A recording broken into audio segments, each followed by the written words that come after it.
नमस्कार दोस्तों, एकेटी गुरु चैनल में आप सभी का स्वागत है। आज का हमारा जो वीडियो है उन भाइयों के लिए है जो रोज़गार गारंटी का काम करवा रहे हैं और उनके लिए है जो ये काम को कर रहे हैं। तो आप लोग जो ये वीडियो देख रहे हैं तो आप लोगों से रिक्वेस्ट है कि उन तक ये वीडियो को ज़रूर पहुंचाएं, उन तक शेयर करें ताकि वो लोग सावधान रह सकें, उन सावधानी बरत सकें और वो लोग भी सुरक्षित रहें और जो लोग काम कर रहे हैं वो लोग भी सुरक्षित रह पाएँ और जो कोरोना वायरस जो एक दूसरे से फैल रहा है उसको भी हम रोक सकें या फैलने से हम उसकी चैन को तोड़ सकते। वीडियो शुरू करने से पहले मैं कहना चाहूँगा कि जहाँ पर भी हमारा काम शुरू हो रहा है रोज़गार गारंटी का, सरकार ने जो मध्य प्रदेश में ये काम की शुरुआत की है जिससे उन लोगों को आर्थिक मदद मिल पाएगी जो लोग बाहर काम करते थे और वो लौट के आ चुके हैं। तो इसके लिए ज़रूरी है कि किस तरीके से हम काम को करें ताकि हम एक दूसरे से फिजिकल डिस्टेंस भी हम मेंटेन कर पाएँ और लोग इस वायरस से हम जीत सकें। आप लोगों से कहना चाहता हूँ कि जो जहाँ पे हम लोग काम की शुरुआत कर रहे हैं या जहाँ पे हम लोग काम प्रारंभ कर रहे हैं तो वहाँ पे कुछ ऐसे 4-5 निर्देश ऐसे लिख दिए जाएं कि ये सारी चीज़ों को पालन करने के बाद ही लोगों को वहाँ पे काम में लगाया जाएगा या फिर हम ये सारी चीज़ों का पालन करेंगे। उनमें से एक चीज़ है कि वहाँ पे पानी की व्यवस्था पर्याप्त होना, क्योंकि गर्मी का जो समय है वो प्रारंभ हो चुका है और पानी की ज़रूरत पड़ेगी। दूसरा, पानी हमें अपने हाथों को धुलने के लिए भी हमें पानी की आवश्यकता पड़ेगी। दूसरा, वहाँ पे साबुन या सैनिटाइज़र का होना बहुत ज़रूरी है ताकि इसका लोग इस्तेमाल कर सकें। तीसरी बात है कि एक दवाई का एक किट होना चाहिए। उस किट में हमें कुछ छोटी छोटी चीज़ें जैसे बैंडेज हो गया, कुछ पट्टियाँ हो गई, कुछ एंटीसेप्टिक क्रीम हो गया या कुछ डेटॉल हो गया, ये सारी चीज़ों को उसमें ज़रूर शामिल करें। साथ ही हमारे पास जो मास्क है, मास्क का उपयोग करें।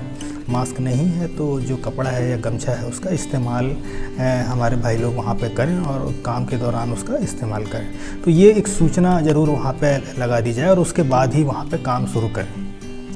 और काम शुरू करने से पहले एक बात का और भी ध्यान रखें कि ऐसा कोई भी आदमी जो काम करने वाला है वो किसी भी तरीके से उसको फीवर ना हो, सर्दी जुकाम या खांसी ना हो। अगर ऐसे लोग हैं तो उसे काम में बिल्कुल शामिल ना करें। उन्हें अपने घर पर रह के ही लॉकडाउन का पालन करने के लिए या सुरक्षित रहने के लिए बोले या डॉक्टरी सलाह के लिए उन्हें सूचित करें। तो उसके लिए एक एग्जाम्पल लेना चाहता हूँ कि जैसे 20,000 रुपये का कोई मेड़ बंधन का काम है जो मुझे किसी के यहाँ पर करना है, तो वो करने के लिए मुझे कैसे सरकार के दिशा निर्देशों का पालन करते हुए वो काम को करवाना है, तो उसके लिए मुझे ये कुछ प्रक्रिया से मुझे अपनाना पड़ेगा। तो वो क्या हो सकती है? तो पहली बात तो है कि सरकार ने एक और निर्णय लिया है लॉकडाउन के दौरान कि 190 रुपये हम वेज रेट देंगे।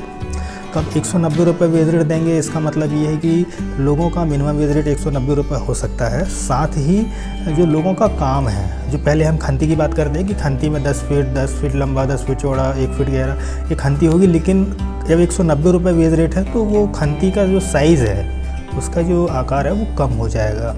तो कम हो जाएगा तो हमें ये भी जानना होगा कि वो साइज़ क्या होगा, कितनी की हम खंती बनाएं।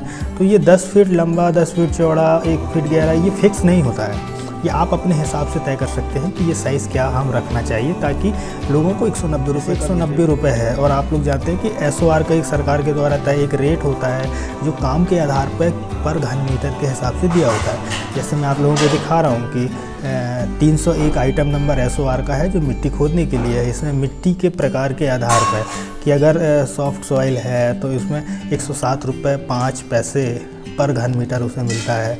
अगर वो हार्ड सॉइल है तो 139 रुपये मिलता है और ऐसे ही मुरुम के लिए रेट है। तो ज़्यादा करके मेड़बंधन के केस में सिर्फ 107.5 या A और B और हार्ड सॉइल 139 रुपये का ही इस्तेमाल होता है। तो पहले तो हमें ये जानना होगा कितना घन मीटर का काम एक आदमी को करना पड़ेगा। उसके लिए हमें क्या करना होगा कि 190 में हमें इस रेट का भाग देना होगा जिससे हमें ये निकल के आए कि कितना घन मीटर का हमें काम करना है। तो दोस्तों यदि हम 107.5 का रेट लेते हैं तो हमें निकल के आता है कि हमें 1.77 घन मीटर का काम करना होगा। वहीं यदि 139 रुपये का हम भाग देते हैं तो वो निकल के आएगा 1.37 घन मीटर का काम करना पड़ेगा। ये घन मीटर जैसे जैसे हम देख रहे हैं कि रेट बढ़ रहे हैं तो घन मीटर कम हो जाता है, मतलब कम काम लोगों को करना पड़ सकता है। तो इसके लिए अब हमको ये ज्ञात करना है कि हमारी खंती का साइज़ क्या होगा। खंती का साइज़ क्या होगा वो जानने के लिए हम कोई 2 चीज़ को फिक्स करना पड़ेगा। चीज़ जैसे लंबाई हमने बोला कि 3 मीटर या फिर कहो 10 फीट की लंबाई हमने तय कर दी, सही है कि हम इतना ही रखेंगे।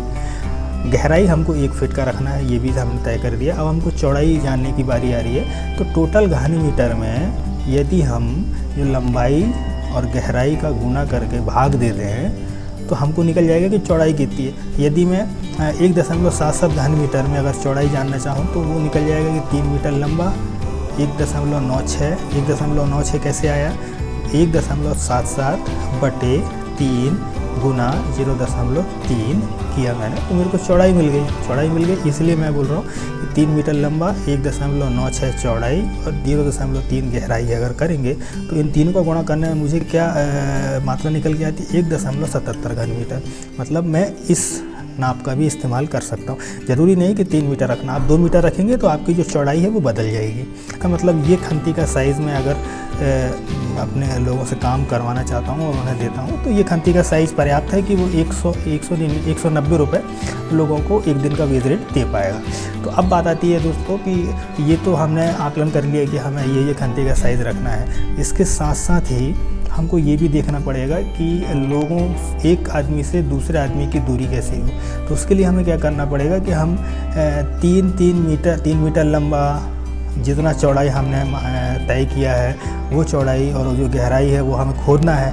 तो लंबाई और चौड़ाई का ऐसा माप लगाना होगा। इसमें हमें देखना होगा कि जो क्रॉस सेक्शन पंचायत के द्वारा या डिपार्टमेंट के द्वारा दिया गया है उस क्रॉस सेक्शन का जो बॉटम की चौड़ाई है उस चौड़ाई पे हमें जहाँ पर मेड़ बनानी है वहाँ पे हमें एक लाइन डालनी पड़ेगी। राख से या चूने से हमें एक निशान को डाल देना है ताकि वो बॉटम की चौड़ाई जितनी है उतनी ही हमको चौड़ाई का 2 लाइन हमको वहाँ पे बना देनी है। उसको उस लाइन के 1 मीटर तक हमें छोड़ना है जो फ्री बोर्ड है, मतलब वो दूरी हमें कुछ नहीं करना। 1 मीटर के बाद से हमें ये खंती बांटनी है।